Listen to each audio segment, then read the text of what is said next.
ನಮಸ್ಕಾರ. ಶ್ರೀ ಟಿವಿ ನ್ಯೂಸ್ಗೆ ಸ್ವಾಗತ. ಈ ದಿನದ ಹೆಡ್ಲೈನ್ಸ್.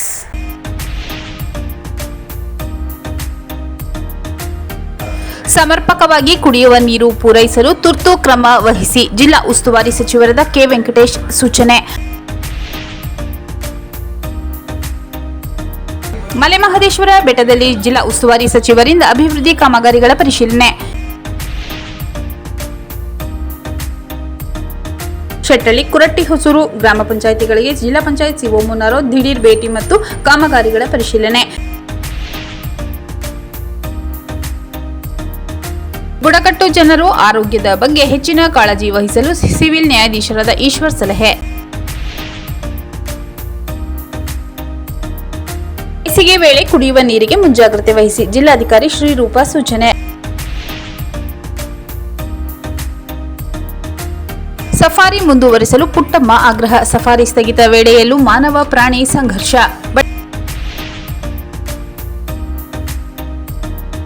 ವಿಬಿಜಿ ರಾಮ್ಜಿ ಯೋಜನೆ ಜಾರಿಯನ್ನು ವಿರೋಧಿಸಿ ಟಿ ನರಸೀಪುರ ಪಟ್ಟಣದಲ್ಲಿ ದೇಶದ ಬಡವರ ಉದ್ಯೋಗದ ಭದ್ರತೆಯನ್ನೇ ಕಿತ್ತುಕೊಂಡಿರುವ ವಿಬಿಜಿ ರಾಮ್ಜಿ ಯೋಜನೆ ಜಾರಿ ವಿರೋಧಿಸಿ ಬೃಹತ್ ಪ್ರತಿಭಟನೆ.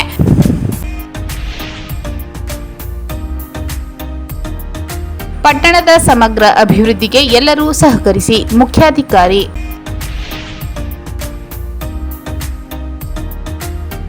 ಹರದನಹಳ್ಳಿಯಲ್ಲಿ ವಿಜೃಂಭಣೆಯಿಂದ ನಡೆದ ಶ್ರೀ ಮಾರಮ್ಮ ತಾಯಿ ಹಬ್ಬ.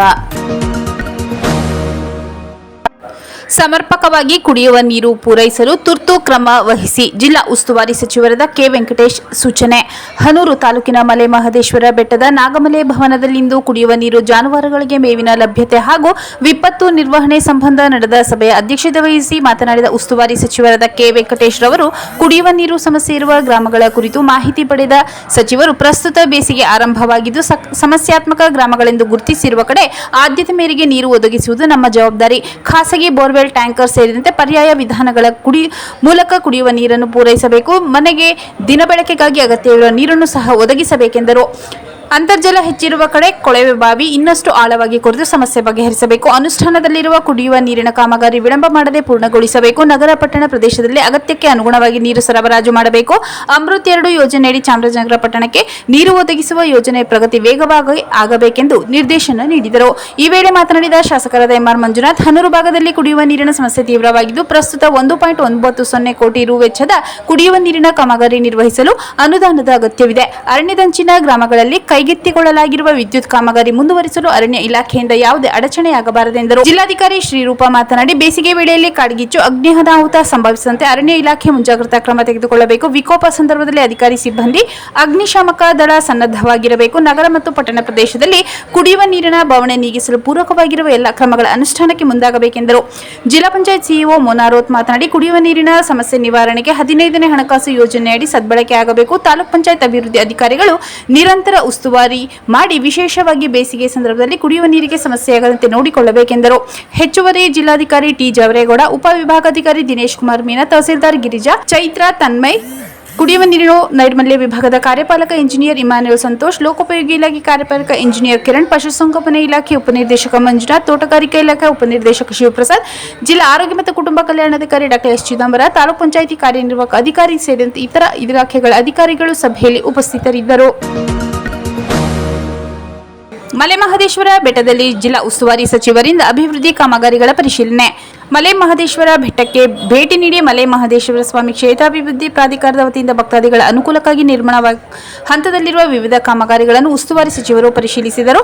ಕ್ಷೇತ್ರದಲ್ಲಿ ಪ್ರಗತಿಯಲ್ಲಿರುವ ರಸ್ತೆ ಅಭಿವೃದ್ಧಿ ಕಾಮಗಾರಿ ವೀಕ್ಷಿಸಿದರು. ಬಳಿಕ ದೇವಾಲಯದ ಆವರಣದ ಬಳಿ ನಿರ್ಮಾಣವಾಗುತ್ತಿರುವ ಕ್ಯೂ ಲೈನ್ ಕಾಂಪ್ಲೆಕ್ಸ್ ಕಾಮಗಾರಿ ಪರಿಶೀಲಿಸಿದರು. ಭಕ್ತಾದಿಗಳಿಗೆ ಕಲ್ಪಿಸಿರುವ ಸೌಲಭ್ಯ ವೀಕ್ಷಿಸಿದ ಸಚಿವರು ಕೆಲವು ಅಗತ್ಯ ಸೂಚನೆ ನೀಡಿದರು. ಕಾಮಗಾರಿ ವೇಗವಾಗಿ ನಡೆದು ಭಕ್ತಾದಿಗಳಿಗೆ ಅನುಕೂಲವಾಗಬೇಕೆಂದರು. ನೂತನ ದಾಸೋಹ ಭವನ ನಿರ್ಮಾಣ ಸಂಬಂಧ ಅಧಿಕಾರಿಗಳೊಂದಿಗೆ ಚರ್ಚಿಸಿದರು. 10 ಕೋಟಿ ರು ವೆಚ್ಚದಲ್ಲಿ ಬಹುತೇಕ ನಿರ್ಮಾಣವಾಗಿರುವ 48 ಕೊಠಡಿಗಳ ಡಾರ್ಮೆಟರಿ ವೀಕ್ಷಿಸಿದರು. ಭಕ್ತಾದಿಗಳ ವಾಸ್ತವ್ಯಕ್ಕಾಗಿ ನಿರ್ಮಾಣಗೊಂಡು ಉದ್ಘಾಟನೆಯಾಗಿರುವ ವಜ್ರಮಲೆ ಭವನದಲ್ಲಿ ಅಳವಡಿಸಲು ತಯಾರಿಸುತ್ತಿರುವ ಪೀಠೋಪಕರಣ ಕೆಲಸ ವೀಕ್ಷಿಸಿದ ಸಚಿವರು ಗುಣಮಟ್ಟದ ವಸ್ತು ಬಳಕೆ ಮಾಡುವಂತೆ ಸೂಚಿಸಿದರು. ಭವನದ ಕೊಠಡಿಗಳಿಗೆ ತೆರಳಿ ಅಲ್ಲಿ ಅಳವಡಿಸಲಾಗುತ್ತಿರುವ ಸೌಲಭ್ಯಗಳ ಕುರಿತು ಪರಿವೀಕ್ಷಣೆ ನಡೆಸಿದರು.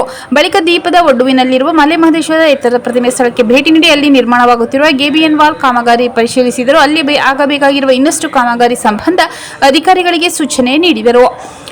ಜಿಲ್ಲಾಧಿಕಾರಿ ಶ್ರೀರೂಪ, ಜಿಲ್ಲಾ ಪಂಚಾಯತ್ ಸಿಇಒ ಮೋನಾರೋತ್, ಉಪವಿಭಾಗಾಧಿಕಾರಿ ದಿನೇಶ್ ಕುಮಾರ್ ಮೀನಾ, ಮಲೆ ಮಹದೇಶ್ವರ ಸ್ವಾಮಿ ಕ್ಷೇತ್ರಾಭಿವೃದ್ಧಿ ಪ್ರಾಧಿಕಾರದ ಕಾರ್ಯದರ್ಶಿ ರಘು, ಉಪ ಕಾರ್ಯದರ್ಶಿ ಚಂದ್ರಶೇಖರ್, ಲೋಕೋಪಯೋಗಿ ಇಲಾಖೆ ಕಾರ್ಯಪಾಲಕ ಇಂಜಿನಿಯರ್ ಕಿರಣ್, ಸಹಾಯಕ ಕಾರ್ಯಪಾಲಕ ಇಂಜಿನಿಯರ್ ಸಿನ್ನಣ್ಣ ಇನ್ನಿತರ ಅಧಿಕಾರಿಗಳು ಈ ಸಂದರ್ಭದಲ್ಲಿ ಹಾಜರಿದ್ದರು.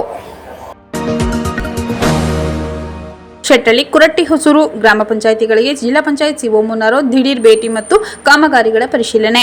ಗ್ರಾಮ ಪಂಚಾಯಿತಿ ಕಚೇರಿಗಳಿಗೆ ದಿಢೀರ್ ಭೇಟಿ ನೀಡಿದ ಜಿಲ್ಲಾ ಪಂಚಾಯತ್ ಸಿಇಒ ಮೋನಾರೋತ್ ರವರು ಕುಡಿಯುವ ನೀರು, ತೆರಿಗೆ ವಸೂಲಾತಿ, ಗ್ರಾಮೀಣ ಉದ್ಯೋಗ ಖಾತರಿ ಯೋಜನೆ, NRML, Swachh Bharat mission, Jal Jeevan mission, ವಿವಿಧ ವಸತಿ ಯೋಜನೆ ಪ್ರಗತಿ ಪರಿಶೀಲನೆ ಪರಾಮರ್ಶಿಸಿದರು. 14-15ನೇ ಹಣಕಾಸು ಯೋಜನೆ ಹಾಗೂ ಇತರ ಗ್ರಾಮೀಣಾಭಿವೃದ್ಧಿ ಯೋಜನೆಗಳ ಅಡಿ ಅನುಷ್ಠಾನಗೊಳಿಸಲಾಗಿರುವ ಕಾಮಗಾರಿ ವೀಕ್ಷಿಸಿದರು. ಗ್ರಂಥಾಲಯ, ಘನತ್ಯಾಜ್ಯ ದ್ರವ್ಯ ವಿಲೇವಾರಿ ಘಟಕಗಳ ಅನುಷ್ಠಾನ, ತೆರಿಗೆ ವಸೂಲಾತಿ ಕುರಿತ ಕಡತ ಹಾಗೂ ದಾಖಲಾತಿಗಳ ನಿರ್ವಹಣೆ ಮತ್ತು ಗ್ರಾಮ ಪಂಚಾಯಿತಿ ಸಿಬ್ಬಂದಿಯ ಹಾಜರಾತಿ ಪರಿಶೀಲಿಸಿದರು. ಬೇಸಿಗೆಗಾಲ ಪ್ರಾರಂಭವಾಗುತ್ತಿರುವ ಹಿನ್ನೆಲೆಯಲ್ಲಿ ಕುರಟ್ಟಿ, ಹೊಸೂರು ಗ್ರಾಮ ಪಂಚಾಯಿತಿ ವ್ಯಾಪ್ತಿಯ ದಂಟಳ್ಳಿ ಗ್ರಾಮದಲ್ಲಿ ಸ್ಥಗಿತಗೊಂಡಿರುವ ಹ್ಯಾಂಡ್ ಪಂಪ್, ತೆರೆದ ಬಾವಿ ಹಾಗೂ ಬೋರ್ವೆಲ್ ಪರಿಶೀಲಿಸಿ ಸ್ಥಗಿತಗೊಂಡಿರುವ ನೀರಿನ ಮೂಲ ತುರ್ತಾಗಿ ಸರಿಪಡಿಸುವಂತೆ ಸಂಬಂಧಪಟ್ಟ ಅಧಿಕಾರಿಗಳಿಗೆ ಸೂಚನೆ ನೀಡಿದರು. ಗ್ರಾಮದ ವಿವಿಧ ಬೀದಿ ಬಡಾವಣೆಯಲ್ಲಿ ಗ್ರಾಮೀಣ ಕುಡಿಯುವ ನೀರು ನೈರ್ಮಲ್ಯ ಇಲಾಖೆ ವತಿಯಿಂದ ಜಲಜೀವನ್ ಮಿಷನ್ ಯೋಜನೆಯಡಿ ಅನುಷ್ಠಾನಗೊಳಿಸಲಾಗಿರುವ ನಳ ಸಂಪರ್ಕ ಕಾಮಗಾರಿ, ಕಿರಿನೀರು ಸರಬರಾಜು ಪೂರೈಕೆ ಕೇಂದ್ರ ಪರಿಶೀಲಿಸಿದರು. ಗ್ರಾಮದ ಎಲ್ಲ ಬೀದಿಗಳಿಗೂ ಸಮರ್ಪಕ ಕುಡಿಯುವ ನೀರು ಸರಬರಾಜು ಮಾಡಬೇಕು. ಕುಡಿಯುವ ನೀರಿನ ಪೂರೈಕೆಯಲ್ಲಿ ವ್ಯತ್ಯಾಸವಾದಲ್ಲಿ ತುರ್ತಾಗಿ ಟ್ಯಾಂಕರ್ಗಳ ಮೂಲಕ ನೀರು ಪೂರೈಸಬೇಕೆಂದು ಹೇಳಿದರು. ಬುಡಕಟ್ಟು ಜನರು ಆರೋಗ್ಯದ ಬಗ್ಗೆ ಹೆಚ್ಚಿನ ಕಾಳಜಿ ವಹಿಸಲು ಸಿವಿಲ್ ನ್ಯಾಯಾಧೀಶರಾದ ಈಶ್ವರ್ ಸಲಹೆ. ನಗರದ ವರನಟ ಡಾ. ರಾಜ್ಕುಮಾರ್ ಜಿಲ್ಲಾ ರಂಗಮಂದಿರದಲ್ಲಿ ಮೈಸೂರಿನ ಕರ್ನಾಟಕ ರಾಜ್ಯ ಬುಡಕಟ್ಟು ಸಂಶೋಧನಾ ಸಂಸ್ಥೆ, ಬೆಂಗಳೂರಿನ ಇನ್ಸ್ಟಿಟ್ಯೂಟ್ ಆಫ್ ಪಬ್ಲಿಕ್ ಹೆಲ್ತ್ ಹಾಗೂ ಬಿಳಿಗಿರಿ ರಂಗನಬೆಟ್ಟದ ಹೊಸಪೋಡು ಜಿಲ್ಲಾ ಬುಡಕಟ್ಟು ಗಿರಿಜನ ಅಭಿವೃದ್ಧಿ ಸಂಘದ ಸಂಯುಕ್ತಾಶ್ರಯದಲ್ಲಿ ಆಯೋಜಿಸಲಾಗಿದ್ದ ಜಿಲ್ಲಾ ಆದಿವಾಸಿ ಆರೋಗ್ಯ ಸಂವಾದ ಕಾರ್ಯಕ್ರಮದಲ್ಲಿ ಮುಖ್ಯ ಅತಿಥಿಗಳಾಗಿ ಭಾಗವಹಿಸಿ ಮಾತನಾಡಿದ ಹಿರಿಯ ಸಿವಿಲ್ ನ್ಯಾಯಾಧೀಶರು ಹಾಗೂ ಜಿಲ್ಲಾ ಕಾನೂನು ಸೇವೆಗಳ ಪ್ರಾಧಿಕಾರದ ಸದಸ್ಯ ಕಾರ್ಯದರ್ಶಿಗಳಾದ ಈಶ್ವರ್ ರವರು ಮಾತನಾಡಿದರು. ಬುಡಕಟ್ಟು ಜನಾಂಗದ ಸಮಾಜದ ನಾಗರಿಕರಾಗಿದ್ದು ಅವರಿಗೂ ಮೂಲಭೂತ ಹಕ್ಕುಗಳಿದ್ದು ಸಂವಿಧಾನದ ಭದ್ರತೆ ಇದೆ. ದೌರ್ಜನ್ಯದಿಂದ ರಕ್ಷಿಸಿಕೊಳ್ಳುವ ಹಕ್ಕು ಅವಕಾಶವಿದೆ. ಆದಿವಾಸಿಗಳಿಗೆ ಉತ್ತಮ ಆರೋಗ್ಯ ಸೌಲಭ್ಯ ಒದಗಿಸಬೇಕಾಗಿರುವುದು ಸರ್ಕಾರದ ಆದ್ಯತೆ. ಆದರೆ ಆದಿವಾಸಿಗಳು ಆಸ್ಪತ್ರೆಗೆ ದಾಖಲಾಗುವುದು ಕಡಿಮೆಯಾಗಿದ್ದು ಆರೋಗ್ಯ ಸಮಸ್ಯೆಗೆ ಸಾಂಪ್ರದಾಯಿಕ ಔಷಧಿ ಅವಲಂಬಿಸುವುದು ವಾಡಿಕೆ. ಇದು ಸಲ್ಲದು. ಆರೋಗ್ಯದ ಬಗ್ಗೆ ಹೆಚ್ಚಿನ ಕಾಳಜಿ ವಹಿಸಬೇಕು ಎಂದರು. ಮಕ್ಕಳಿಗೆ ಬಾಲ್ಯ ವಿವಾಹ ಬೇಡ. ಉತ್ತಮ ಶಿಕ್ಷಣ ಕೊಡಿಸಿ ಉನ್ನತ ಹುದ್ದೆ ಅಲಂಕರಿಸಲು ಬುಡಕಟ್ಟು ಜನಾಂಗದ ಪೋಷಕರು ನೆರವಾಗಬೇಕು. ಹೆಣ್ಣು ಮಕ್ಕಳಿಗೆ 18 ವರ್ಷ ತುಂಬಿದ ಬಳಿಕವಷ್ಟೇ ದೈಹಿಕ ಹಾಗೂ ಮಾನಸಿಕವಾಗಿ ಸದೃಢರಾಗಿ ನಂತರ ಮದುವೆ ಮಾಡುವ ಪರಿಪಾಠ ಬರಬೇಕು. ತಪ್ಪಿದಲ್ಲಿ ಆರೋಗ್ಯ ಸಮಸ್ಯೆ ಉದ್ಭವಿಸಲಿದೆ ಎಂದರು. ಹೆಣ್ಣು ಮಕ್ಕಳ ಬಗ್ಗೆ ತಾತ್ಸಾರ ಭಾವನೆ ಸಲ್ಲದು. ಇತ್ತೀಚೆಗೆ ಹೆಚ್ಚಾಗುತ್ತಿರುವ ಫೋಕ್ಸೋ ಪ್ರಕರಣಗಳಿಂದ ಗಂಡು ಹಾಗೂ ಹೆಣ್ಣು ಮಕ್ಕಳ ಕುಟುಂಬ ಸಂಕಷ್ಟಕ್ಕೆ ಸಿಲುಕಿದೆ ಎಂದರು. ಕಾರ್ಯಕ್ರಮ ಉದ್ಘಾಟಿಸಿದ ಜಿಲ್ಲಾಧಿಕಾರಿ ಶ್ರೀರೂಪ ಅವರು ಕಾಡಿನ ಒಡನಾಡಿಗಳಾಗಿರುವ ಬುಡಕಟ್ಟು ಜನರು ಮುಗ್ಧರು. ಅರಣ್ಯದಲ್ಲಿ ದೊರೆಯುವ ಕಿರು ಉತ್ಪನ್ನ ಸಂಗ್ರಹಿಸುವ ಆದಿವಾಸಿಗಳು ಮೊದಲು ಹೆಚ್ಚು ಸದೃಢರಾಗಿದ್ದರೂ ಸಹ ಬಳಿಕ ತಾಂತ್ರಿಕತೆ ಬೆಳೆದಂತೆ ಅವರ ಜೀವನ ಶೈಲಿ ಬದಲಾಗುತ್ತಿದೆ. ದುಶ್ಚಟ ಹಾಗೂ ಇನ್ನಿತರೆ ಕಾರಣಗಳಿಂದ ಆರೋಗ್ಯದಲ್ಲಿ ಏರುಪೇರಾಗುತ್ತಿದ್ದು ಸರ್ಕಾರ ಕಾಲಕಾಲಕ್ಕೆ ಬುಡಕಟ್ಟು ಜನರ ಆರೋಗ್ಯ ತಪಾಸಣೆ ನಡೆಸಿ ಅವಶ್ಯಕ ಆರೋಗ್ಯ ಸೌಲಭ್ಯ ಒದಗಿಸುತ್ತಿದೆ ಎಂದರು. ಜಿಲ್ಲಾ ಬುಡಕಟ್ಟು ಗಿರಿಜನ ಅಭಿವೃದ್ಧಿ ಸಂಘದ ಕಾರ್ಯದರ್ಶಿ ಸಿ ಮಾದೇಗೌಡ ಕಾರ್ಯಕ್ರಮದಲ್ಲಿ ಪ್ರಾಸ್ತಾವಿಕವಾಗಿ ಮಾತನಾಡಿ ಜಿಲ್ಲೆಯ ಎಲ್ಲ ತಾಲೂಕಿನಲ್ಲಿರುವ ಆದಿವಾಸಿಗಳ ಸಮಸ್ಯೆಗಳನ್ನು ಪ್ರಸ್ತಾಪಿಸಿ ಬುಡಕಟ್ಟು ಜನರ ಕುಂದುಕೊರತೆಗಳ ಬಗ್ಗೆ ಜಿಲ್ಲಾಧಿಕಾರಿಗಳಿಗೆ ಮನವಿ ಸಲ್ಲಿಸಿದರು. ಅಧ್ಯಕ್ಷತೆ ವಹಿಸಿದ್ದ ಜಿಲ್ಲಾ ಬುಡಕಟ್ಟು ಗಿರಿಜನ ಅಭಿವೃದ್ಧಿ ಸಂಘದ ಅಧ್ಯಕ್ಷ ರಂಗೇಗೌಡ, ಬೆಂಗಳೂರಿನ ಇನ್ಸ್ಟಿಟ್ಯೂಟ್ ಆಫ್ ಹೆಲ್ತ್ ಪಬ್ಲಿಕ್ ನಿರ್ದೇಶಕರಾದ ಪ್ರಶಾಂತ್ ಅವರು ಕಾರ್ಯಕ್ರಮದಲ್ಲಿ ಮಾತನಾಡಿದರು. ಜಿಲ್ಲಾ ಆರೋಗ್ಯ ಮತ್ತು ಕುಟುಂಬ ಕಲ್ಯಾಣ ಅಧಿಕಾರಿ ಡಾ. ಎಸ್. ಚಿದಂಬರ, ಜಿಲ್ಲಾ ಪರಿಶಿಷ್ಟ ವರ್ಗಗಳ ಕಲ್ಯಾಣಾಧಿಕಾರಿ ಬಿಂದ್ಯಾ, ಸೋಲಿಗ ಅಭಿವೃದ್ಧಿ ಸಂಘದ ರಾಜ್ಯಾಧ್ಯಕ್ಷ ಜಡೇಸ್ವಾಮಿ, ವಿವಿಧ ತಾಲೂಕುಗಳ ಸೋಲಿಗರ ಸಂಘದ ಅಧ್ಯಕ್ಷ ದೊಡ್ಡಸಿದ್ದಯ್ಯ, ಬೇದಮ್ಮ, ಮಾದು, ಶಿವಣ್ಣ, ಅರಣ್ಯ ಹಕ್ಕು ಸಮಿತಿ ತಾಲೂಕು ಸದಸ್ಯರಾದ ಕೇತಮ್ಮ ಸೇರಿದಂತೆ ಇತರರು ಕಾರ್ಯಕ್ರಮದಲ್ಲಿ ಉಪಸ್ಥಿತರಿದ್ದರು. ಬೇಸಿಗೆ ವೇಳೆ ಕುಡಿಯುವ ನೀರಿಗೆ ಮುಂಜಾಗ್ರತೆ ವಹಿಸಿ ಜಿಲ್ಲಾಧಿಕಾರಿ ಶ್ರೀರೂಪ ಸೂಚನೆ. ನಗರದ ಜಿಲ್ಲಾಧಿಕಾರಿ ಕಚೇರಿ ಸಭಾಂಗಣದಲ್ಲಿ ಬೇಸಿಗೆ ನಿರ್ವಹಣೆ ಸಂಬಂಧ ವಹಿಸಬೇಕಿರುವ ಮುನ್ನೆಚ್ಚರಿಕೆ ಕ್ರಮಗಳ ಕುರಿತು ಜಿಲ್ಲಾ ವಿಪತ್ತು ನಿರ್ವಹಣಾ ಪ್ರಾಧಿಕಾರ ಸಭೆ ಅಧ್ಯಕ್ಷತೆ ವಹಿಸಿ ಮಾತನಾಡಿದ ಜಿಲ್ಲಾಧಿಕಾರಿ ಶ್ರೀರೂಪ, ಬೇಸಿಗೆ ವೇಳೆ ಕುಡಿಯುವ ನೀರಿನ ತೊಂದರೆ ಉಂಟಾಗಬಹುದಂತ ಸಮಸ್ಯಾತ್ಮಕ ಗ್ರಾಮಗಳಲ್ಲಿ ಸಮರ್ಪಕವಾಗಿ ಕುಡಿಯುವ ನೀರು ಪೂರೈಸಲು ಈಗಿನಿಂದಲೇ ಮುಂಜಾಗ್ರತಾ ಕ್ರಮ ತೆಗೆದುಕೊಳ್ಳಬೇಕು. ಖಾಸಗಿ ಬೋರ್ವೆಲ್, ಟ್ಯಾಂಕರ್ ಇನ್ನಿತರ ಮೂಲಕ ಸಮಸ್ಯೆ ಇರುವ ಗ್ರಾಮಗಳಲ್ಲಿ ಕುಡಿಯುವ ನೀರು ಒದಗಿಸಬೇಕು. ಕೊಳವೆ ಬಾವಿಯಲ್ಲಿ ಇನ್ನಷ್ಟು ನೀರು ಪಡೆಯಲು ಸಾಧ್ಯ ಇರುವ ಬಗ್ಗೆ ಪರಿಶೀಲಿಸಬೇಕೆಂದರು. ಜಾನುವಾರುಗಳಿಗೆ ಬೇಸಿಗೆ ಸಮಯದಲ್ಲಿ ಕುಡಿಯುವ ನೀರಿಗೆ ಯಾವುದೇ ಸಮಸ್ಯೆಯಾಗದಂತೆ ನೋಡಿಕೊಳ್ಳಬೇಕು. ಜಾನುವಾರುಗಳಿಗೆ ನೀರು ಸಂಗ್ರಹಿಸುವ ಕಟ್ಟೆಯನ್ನು ಸ್ವಚ್ಛಪಡಿಸಿ ಕುಡಿಯುವ ನೀರು ತುಂಬಿಸಬೇಕು. ಮೇವಿನ ಲಭ್ಯತೆ ಸಾಕಷ್ಟು ಪ್ರಮಾಣದಲ್ಲಿರಬೇಕು. ಎಲ್ಲಿಯೂ ಮೇವಿಗೆ ಕೊರತೆಯಾಗದಂತೆ ಸಂಬಂಧಪಟ್ಟ ಅಧಿಕಾರಿಗಳು ನಿಗಾ ವಹಿಸಬೇಕೆಂದು ಜಿಲ್ಲಾಧಿಕಾರಿಗಳು ನಿರ್ದೇಶನ ನೀಡಿದರು. ನಗರ, ಪಟ್ಟಣ, ಗ್ರಾಮಾಂತರ ಪ್ರದೇಶದಲ್ಲಿ ಕುಡಿಯುವ ನೀರಿನ ಘಟಕ ಸ್ಥಿತಿಯಲ್ಲಿ ಇಟ್ಟುಕೊಳ್ಳಬೇಕು. ದುರಸ್ತಿ ಅಗತ್ಯವಿದ್ದರೆ ಶೀಘ್ರ ಸರಿಪಡಿಸಿ ಉಪಯೋಗವಾಗುವಂತೆ ಚಾಲನೆಗೊಳಿಸಬೇಕು. ಸ್ವಚ್ಛತೆ ಕೆಲಸ ಪರಿಣಾಮಕಾರಿಯಾಗಬೇಕು. ಸಾಂಕ್ರಾಮಿಕ ರೋಗ ಹರಡದಂತೆ ಮುನ್ನೆಚ್ಚರಿಕೆ ತೆಗೆದುಕೊಳ್ಳಬೇಕೆಂದು ತಿಳಿಸಿದರು. ಜಿಲ್ಲಾ ಪಂಚಾಯತ್ ಸಿಇಒ ಮೋನಾರತ್ ಮಾತನಾಡಿ, ತಾವು ಸಹ ವ್ಯಾಪಕವಾಗಿ ಭೇಟಿ ನೀಡುತ್ತಿದ್ದು ಪರಿಶೀಲಿಸುತ್ತಿದ್ದೇನೆ. ಕುಡಿಯುವ ನೀರು ಸಮಸ್ಯೆ ತಲೆದೋರಬಹುದಾದ ಗ್ರಾಮಗಳ ಬಗ್ಗೆ ಹೆಚ್ಚು ಗಮನ ಹರಿಸಿ ತುರ್ತಾಗಿ ಸ್ಪಂದಿಸಬೇಕೆಂದು ತಿಳಿಸಿದರು. ಹೆಚ್ಚುವರಿ ಜಿಲ್ಲಾಧಿಕಾರಿ ಟಿ. ಜವರೇಗೌಡ, ಉಪವಿಭಾಗಾಧಿಕಾರಿ ದಿನೇಶ್ ಕುಮಾರ್ ಮೀನಾ, ಜಿಲ್ಲಾ ಪಂಚಾಯತ್ ಉಪ ಕಾರ್ಯದರ್ಶಿ ಶ್ರುತಿ, ಡಿಸಿ ತಹಸೀಲ್ದಾರರಾದ ಬಸವರಾಜ್, ಚೈತ್ರ, ನಯನ, ತನ್ಮಯ್, ಜಿಲ್ಲಾ ನಗರಾಭಿವೃದ್ಧಿ ಕೋಶದ ಯೋಜನಾ ನಿರ್ದೇಶಕರಾದ ಎಂವಿ ಸುಧಾ, ಕುಡಿಯುವ ನೀರು ನೈರ್ಮಲ್ಯ ಇಲಾಖೆ ವಿಭಾಗದ ಕಾರ್ಯಪಾಲಕ ಇಂಜಿನಿಯರ್ ಇಮ್ಯಾನ್ಯುಯಲ್ ಸಂತೋಷ್, ಪಶುಪಾಲನಾ ಇಲಾಖೆ ಉಪನಿರ್ದೇಶಕ ಮಂಜುನಾಥ್ ಸೇರಿದಂತೆ ಇನ್ನಿತರ ಇಲಾಖೆಗಳ ಅಧಿಕಾರಿಗಳು ಸಭೆಯಲ್ಲಿ ಉಪಸ್ಥಿತರಿದ್ದರು. ಸಫಾರಿ ಮುಂದುವರಿಸಲು ಪುಟ್ಟಮ್ಮ ಆಗ್ರಹ. ಸಫಾರಿ ಸ್ಥಗಿತ ವೇಳೆಯಲ್ಲೂ ಮಾನವ ಪ್ರಾಣಿ ಸಂಘರ್ಷ. ಬಂಡೀಪುರ ಸಫಾರಿ ಮುಂದುವರಿಸಬೇಕೆಂದು ಗುಂಡ್ಲುಪೇಟೆ ತಾಲೂಕು ಆದಿವಾಸಿ ಮಹಿಳಾ ಸಂಘದ ಅಧ್ಯಕ್ಷರು, ಜಿಲ್ಲಾ ಅರಣ್ಯ ಹಕ್ಕು ಸಮಿತಿ ಸದಸ್ಯೆ ಪುಟ್ಟಮ್ಮ ಆಗ್ರಹಿಸಿದರು. ನಗರದ ಜಿಲ್ಲಾ ಕಾರ್ಯನಿರತ ಪತ್ರಕರ್ತರ ಭವನದಲ್ಲಿ ಕರೆದಿದ್ದ ಪತ್ರಿಕಾಗೋಷ್ಠಿಯಲ್ಲಿ ಮಾತನಾಡಿದ ಅವರು, ಬಂಡೀಪುರ ಸಫಾರಿಯನ್ನೇ ನಂಬಿ ಅನೇಕ ಆದಿವಾಸಿ ಕುಟುಂಬ ಜೀವನ ಸಾಗಿಸುತ್ತಿದ್ದು, ಸಫಾರಿಯನ್ನು ಮುಚ್ಚದೆ ಮುಂದುವರಿಸಬೇಕೆಂದು ಒತ್ತಾಯಿಸಿದರು. ಸಫಾರಿ ರದ್ದುಪಡಿಸಿದ ಮಾತ್ರಕ್ಕೆ ಮಾನವ ಪ್ರಾಣಿ ಸಂಘರ್ಷ ನಿಲ್ಲುವುದಿಲ್ಲ. ಅರಣ್ಯ ಇಲಾಖೆ ಆದಿವಾಸಿಗಳಿಗೆ ಕೆಲಸ ಕೊಟ್ಟಿರುವುದು. ಅರಣ್ಯ ಇಲಾಖೆ ಹಾಗೂ ಆದಿವಾಸಿಗಳ ನಡುವೆ ಉತ್ತಮ ಸಂಬಂಧ ಇದೆ. ಆದರೆ ಕೆಲವರು ಮುಗ್ಧ ಆದಿವಾಸಿಗಳನ್ನು ಬಳಸಿಕೊಂಡು ಇಲ್ಲಸಲ್ಲದ ಹೇಳಿಕೆ ಕೊಡಿಸುತ್ತಿರುವುದು ಸರಿಯಲ್ಲ. ಮಹಾರಾಜರ ಕಾಲದಲ್ಲಿ ಸಫಾರಿ ಶುರುವಾದಾಗಿನಿಂದಲೂ ಇಲ್ಲಿಯ ತನಕ ಸಫಾರಿ ಮುಚ್ಚಿರಲಿಲ್ಲ. ಆದರೆ ಇತ್ತೀಚಿನ ಕೆಲ ಬೆಳವಣಿಗೆಯಿಂದಾಗಿ ಸಫಾರಿ ಮುಚ್ಚಲಾಗಿತ್ತು. ಇದರಿಂದ ನಂಬಿಕೊಂಡಿದ್ದ ಹೋಟೆಲ್, ಡ್ರೈವರ್, ಅಂಗಡಿ ಮಾಲೀಕರು ಸಂಕಷ್ಟಕ್ಕೀಡಾದರೆಂದರು. ಸಫಾರಿ ಮುಚ್ಚಿದ್ದರಿಂದ ಅನೇಕ ಕುಟುಂಬ ಜೀವನ ಸಾಗಿಸಲಾಗದೆ ಬೀದಿಗೆ ಬಂದಿದೆ. ಈಗ ಸಫಾರಿ ಪುನರಾರಂಭವಾಗಿದ್ದು, ಮುಂದಿನ ದಿನದಲ್ಲಿ ಯಾವುದೇ ಕಾರಣಕ್ಕೂ ಸಫಾರಿಯನ್ನು ಮುಚ್ಚಬಾರದು. ಸಫಾರಿಗೆ ಬರುವ ಪ್ರವಾಸಿಗರು ಅರಣ್ಯದ ಸೌಂದರ್ಯ ಕಣ್ತುಂಬಿಕೊಂಡು ಹೋಗಬೇಕೆಂದು ಹೇಳಿದರು. ಪತ್ರಿಕಾಗೋಷ್ಠಿಯಲ್ಲಿ ತಾಲೂಕು ಆದಿವಾಸಿ ಮಹಿಳಾ ಸಂಘದ ಅಧ್ಯಕ್ಷರು, ಜಿಲ್ಲಾ ಅರಣ್ಯ ಹಕ್ಕು ಸಮಿತಿ ಸದಸ್ಯೆ ಪುಟ್ಟಮ್ಮ, ಪ್ರಧಾನ ಕಾರ್ಯದರ್ಶಿ ರಾಜೇಂದ್ರ ಮದ್ದೂರು, ಕೊಂಗೊಳಯ ಮಾಧು, ರಾಣಿ ಹಾಜರಿದ್ದರು. ವಿಬಿಜಿ ರಾಮ್ಜಿ ಯೋಜನೆ ಜಾರಿಯನ್ನು ವಿರೋಧಿಸಿ ಟಿ. ನರಸೀಪುರ ಪಟ್ಟಣದಲ್ಲಿ ದೇಶದ ಬಡವರ ಉದ್ಯೋಗದ ಭದ್ರತೆಯನ್ನೇ ಕಿತ್ತುಕೊಂಡಿರುವ ವಿಬಿಜಿ ರಾಮ್ಜಿ ಯೋಜನೆ ಜಾರಿ ವಿರೋಧಿಸಿ ಬೃಹತ್ ಪ್ರತಿಭಟನೆ. ದೇಶದಾದ್ಯಂತ ಮಹಾತ್ಮ ಗಾಂಧಿ ನರೇಗಾ ಯೋಜನೆ ಉಳಿವಿಗಾಗಿ ಚಳವಳಿ ನಡೆಸಲು ಕಾಂಗ್ರೆಸ್ ಕರೆ ನೀಡಿರುವ ಹಿನ್ನೆಲೆಯಲ್ಲಿ ಟಿ. ನರಸೀಪುರ ಪಟ್ಟಣದ ಕಾಂಗ್ರೆಸ್ ಕಚೇರಿ ಬಳಿ ಬೃಹತ್ ಸಂಖ್ಯೆಯಲ್ಲಿ ನೆರೆದಿದ್ದ ಕಾರ್ಯಕರ್ತರು ಹಾಗೂ ಮುಖಂಡರು ಹಿಂದಿನ ನರೇಗಾ ಯೋಜನೆಯನ್ನು ಉಳಿಸಿ ಕೇಂದ್ರದ ಬಿಜೆಪಿ ಸರ್ಕಾರದ ವಿಬಿ ರಾಮ್ಜಿ ಯೋಜನೆ ರದ್ದುಪಡಿಸುವಂತೆ ಒತ್ತಾಯಿಸಿ ತಾಲೂಕು ಕಚೇರಿಯವರೆಗೆ ಪಾದಯಾತ್ರೆ ನಡೆಸಿದರು. ಪಾದಯಾತ್ರೆ ಚಳವಳಿ ನೇತೃತ್ವ ವಹಿಸಿದ್ದ ಸಂಸದ ಸುನಿಲ್ ಬೋಸ್ ಮಾತನಾಡಿ, ಕೇಂದ್ರದಲ್ಲಿ ಯುಪಿಎ ಸರ್ಕಾರ ಅಧಿಕಾರದಲ್ಲಿದ್ದಾಗ ಆಹಾರ ಭದ್ರತೆ, ಉದ್ಯೋಗ ಭದ್ರತೆ ಕಾಯ್ದೆಯನ್ನು ಜಾರಿಗೊಳಿಸಿ ಜನತೆ ಹಾಗೂ ಹಳ್ಳಿಗಳಿನ ಜನರಿಗಾಗಿ ನರೇಗಾ ಯೋಜನೆಯಡಿ ಜಾರಿಗೆ ತಂದು ಮಹಾತ್ಮ ಗಾಂಧೀಜಿ ಹೆಸರಿಡಲಾಗಿತ್ತು. 90% ಕೇಂದ್ರ, 10% ಅನುದಾನ ರಾಜ್ಯ ಸರ್ಕಾರ ನೀಡಬೇಕಿತ್ತು. ಅಲ್ಲದೆ ಗ್ರಾಮ ಪಂಚಾಯಿತಿಯಲ್ಲಿ ಯೋಜನೆ ರೂಪಿಸಲು ಯಾವುದೇ ಮಿತಿ ಏರಿರಲಿಲ್ಲ. ಇಂತಹ ಮಹತ್ವದ ಯೋಜನೆ ಹತ್ತಿಕ್ಕಿ ಮತ್ತೊಂದು ಹೆಸರಿಟ್ಟು ಬಂದವರಿಗೆ ಉದ್ಯೋಗ ವಂಚಿಸಲು ಮುಂದಾಗಿದೆ ಎಂದು ಆರೋಪಿಸಿದರು. ಜಿಲ್ಲಾ ಕಾಂಗ್ರೆಸ್ ಅಧ್ಯಕ್ಷ ಬಿಜೆ ವಿಜಯಕುಮಾರ್ ಮಾತನಾಡಿ, ಸ್ವಾತಂತ್ರ್ಯ ಹೋರಾಟವನ್ನು ನಡೆಸಿದ ಇತಿಹಾಸ ಇರುವ ಕಾಂಗ್ರೆಸ್ ಈಗಿನ ಬಿಜೆಪಿ ಸರ್ಕಾರದ ಅಧಿಕಾರಕ್ಕೆ ಬರುತ್ತಿದ್ದಂತೆ ಬಡವರು ಮತ್ತು ಮಧ್ಯವರ್ಗದ ಜನರ ಪರವಾಗಿರುವ ಯೋಜನೆ ರದ್ದುಗೊಳಿಸಿ ಉಳ್ಳವರ ಪರ ಆಡಳಿತ ನಡೆಸುವ ಧೋರಣೆ ವಿರುದ್ಧ ಚಳವಳಿ ನಡೆಯುತ್ತಿದೆ. ಮಹಾತ್ಮ ಗಾಂಧಿ ನರೇಗಾ ಯೋಜನೆ ಅನುಷ್ಠಾನಗೊಳಿಸುವವರೆಗೂ ದೇಶದಾದ್ಯಂತ ಹೋರಾಟ ನಡೆಯಲಿದೆ ಎಂದರು. ಇತರ ರಾಷ್ಟ್ರಪತಿಗಳಿಗೆ ಸಲ್ಲಿಸಲು ಉದ್ದೇಶಿಸಿದ ಮನವಿ ಪತ್ರವನ್ನು ತಹಸೀಲ್ದಾರ್ ಟಿಜೆ ಸುರೇಶ್ ಅವರಿಗೆ ಸಲ್ಲಿಸಲಾಯಿತು. ಮೈಮೂಲ್ ಮಾಜಿ ಅಧ್ಯಕ್ಷ ಚೆಲವರಾಜ್, ಜಿಲ್ಲಾ ಪಂಚಾಯತ್ ಮಾಜಿ ಅಧ್ಯಕ್ಷ ಸಿದ್ಧಾರ್ಥ್, ಮಾಜಿ ಸದಸ್ಯ ಮಂಜುನಾಥ್, ಸೊಸ್ಲೆ ಮಾದೇಸ್ವಾಮಿ, ಪರಶಿವಮೂರ್ತಿ, ಬನ್ನೂರು ಬ್ಲಾಕ್ ಕಾಂಗ್ರೆಸ್ ಅಧ್ಯಕ್ಷ ಬಿ ಚೆನ್ನಕೇಶವ, ದೇವರತ್ನ ಫೌಂಡೇಶನ್ ಅಧ್ಯಕ್ಷ ಶಿವಪ್ರಸಾದ್, ತಾಲೂಕು ಪಂಚಾಯತ್ ಮಾಜಿ ಅಧ್ಯಕ್ಷ ಮಲ್ಲಿಕಾರ್ಜುನ ಸ್ವಾಮಿ ಸೇರಿದಂತೆ ಇತರರು ಹಾಜರಿದ್ದರು.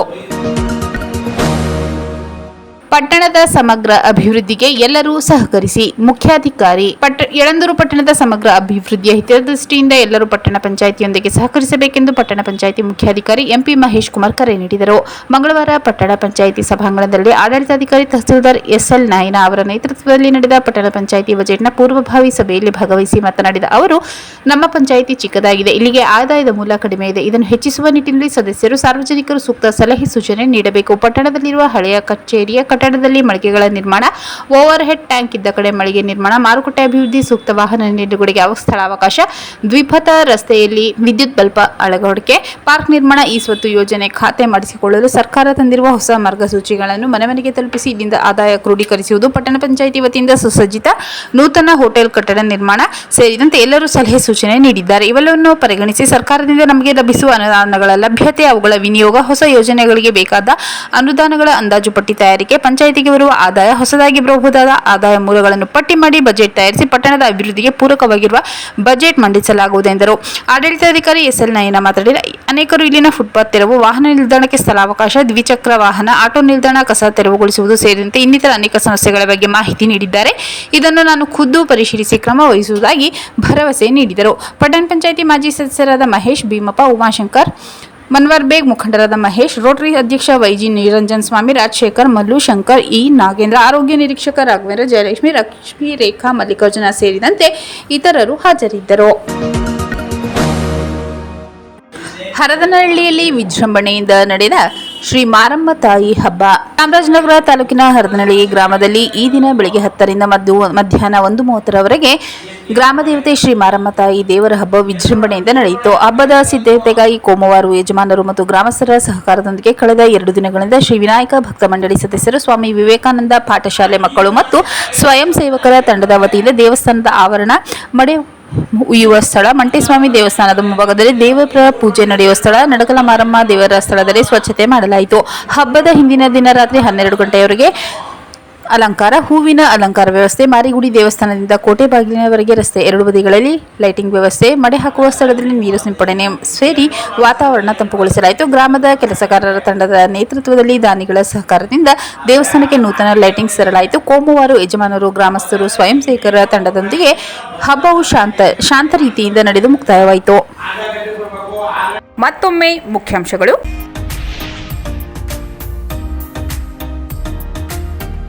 ಸಮರ್ಪಕವಾಗಿ ಕುಡಿಯುವ ನೀರು ಪೂರೈಸಲು ತುರ್ತು ಕ್ರಮ ವಹಿಸಿ ಜಿಲ್ಲಾ ಉಸ್ತುವಾರಿ ಸಚಿವರಾದ ಕೆ. ವೆಂಕಟೇಶ್ ಸೂಚನೆ.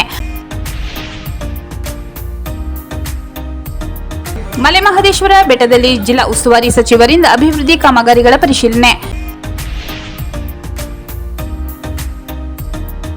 ಶೆಟ್ಟಳ್ಳಿ, ಕುರಟ್ಟಿ, ಹೊಸೂರು ಗ್ರಾಮ ಪಂಚಾಯಿತಿಗಳಿಗೆ ಜಿಲ್ಲಾ ಪಂಚಾಯತ್ ಸಿಒ ಮುನ್ನಾರೋ ದಿಢೀರ್ ಭೇಟಿ ಮತ್ತು ಕಾಮಗಾರಿಗಳ ಪರಿಶೀಲನೆ. ಬುಡಕಟ್ಟು ಜನರು ಆರೋಗ್ಯದ ಬಗ್ಗೆ ಹೆಚ್ಚಿನ ಕಾಳಜಿ ವಹಿಸಲು ಸಿವಿಲ್ ನ್ಯಾಯಾಧೀಶರಾದ ಈಶ್ವರ್ ಸಲಹೆ. ಬೇಸಿಗೆ ವೇಳೆ ಕುಡಿಯುವ ನೀರಿಗೆ ಮುಂಜಾಗ್ರತೆ ವಹಿಸಿ ಜಿಲ್ಲಾಧಿಕಾರಿ ಶ್ರೀರೂಪ ಸೂಚನೆ. ಸಫಾರಿ ಮುಂದುವರಿಸಲು ಪುಟ್ಟಮ್ಮ ಆಗ್ರಹ. ಸಫಾರಿ ಸ್ಥಗಿತ ವೇಳೆಯಲ್ಲೂ ಮಾನವ ಪ್ರಾಣಿ ಸಂಘರ್ಷ.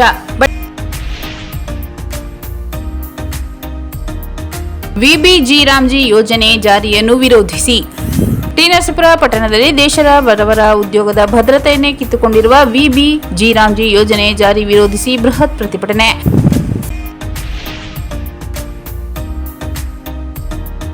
ಪಟ್ಟಣದ ಸಮಗ್ರ ಅಭಿವೃದ್ಧಿಗೆ ಎಲ್ಲರೂ ಸಹಕರಿಸಿ ಮುಖ್ಯಾಧಿಕಾರಿ.